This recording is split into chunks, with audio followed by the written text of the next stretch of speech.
मुख्यमंत्री नीतीश कुमार ने नरेंद्र मोदी का पैर पकड़ा, बावजूद इसके उन्हें कोई फायदा नहीं हुआ।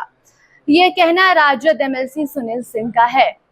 सुनील सिंह ने मोदी कैबिनेट के विस्तार के बाद एक बार फिर से तंज कसा है। आपको बता दें कि लगातार जब से कल से ये मालूम चला है कि कौन से सांसद को कौन सा मंत्रालय मिला, जिसमें जदयू कोटे से 2 सांसद को, एक को राज्य मंत्री बनाया गया, दूसरे को मोदी कैबिनेट में जगह मिली। और उसके बाद अब नीतीश कुमार और नरेंद्र मोदी के बीच जिस तरीके के अभी रिश्ते हैं, नीतीश कुमार बार बार नरेंद्र मोदी का पैर पकड़ते, उन्हें प्रणाम करते दिखाई पड़ते हैं। अब उस पर सवाल उठने लगे हैं कि नरेंद्र मोदी की पैर पूजाई की गई, बावजूद इसके नीतीश कुमार को कोई फायदा नहीं हुआ, बिहार को कोई फायदा नहीं हुआ।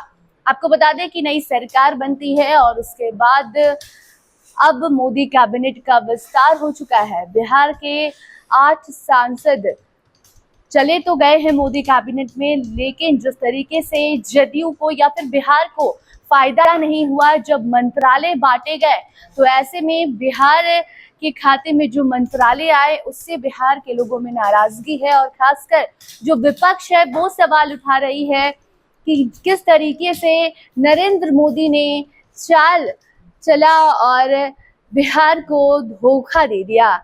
इसी बीच राजद एमएलसी सुनील सिंह कहते हैं कि नीतीश कुमार ने तो नरेंद्र मोदी का पैर भी पकड़ लिया था। जैसी तस्वीर एनडीए के संसदीय दल की बैठक से सामने आई थी, जहां नरेंद्र मोदी को प्रणाम करने की कोशिश नीतीश कुमार ने की थी। हालांकि उन्हें नरेंद्र मोदी ने रोक दिया था, लेकिन ये तस्वीर एक बार नहीं बल्कि बार बार जब भी बिहार में जनसभा करने नरेंद्र मोदी आते थे तो उस दौरान भी कई ऐसी तस्वीरें सामने आई थी, जहां प्रधानमंत्री नरेंद्र मोदी को नीतीश कुमार प्रणाम करना चाहते थे। और उसी तस्वीर को लेकर और अब जब कैबिनेट का विस्तार हुआ है, मंत्रालय बांट दिए गए हैं, तो उसको लेकर विपक्ष नीतीश कुमार को घेरने में लगी हुई है। साफ तौर पर कहा जा रहा है कि नीतीश कुमार हो या फिर मोदी के हनुमान चिराग पासवान हो, दोनों ही नरेंद्र मोदी का गुणगान करते रह गए, लेकिन उन्हें कोई फायदा नहीं हुआ।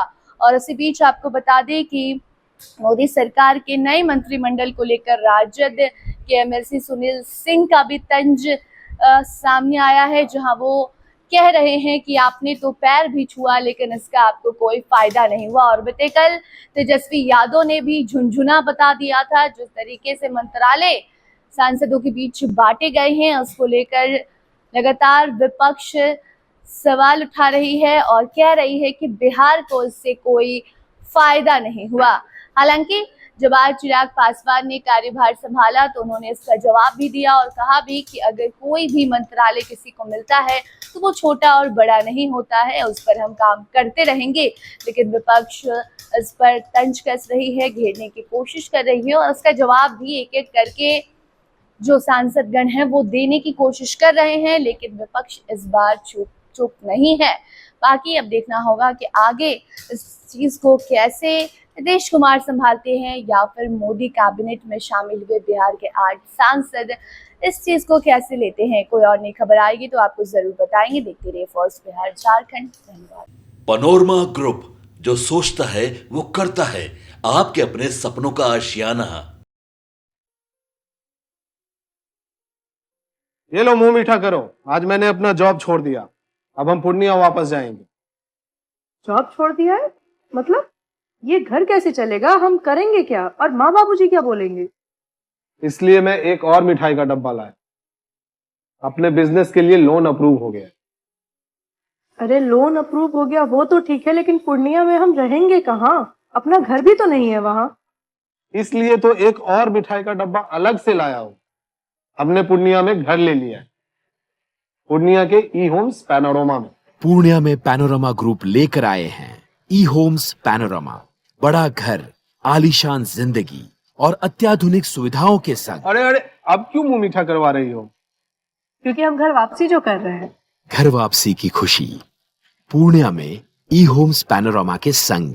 ई Homes Panorama, luxurious lifestyle redefined.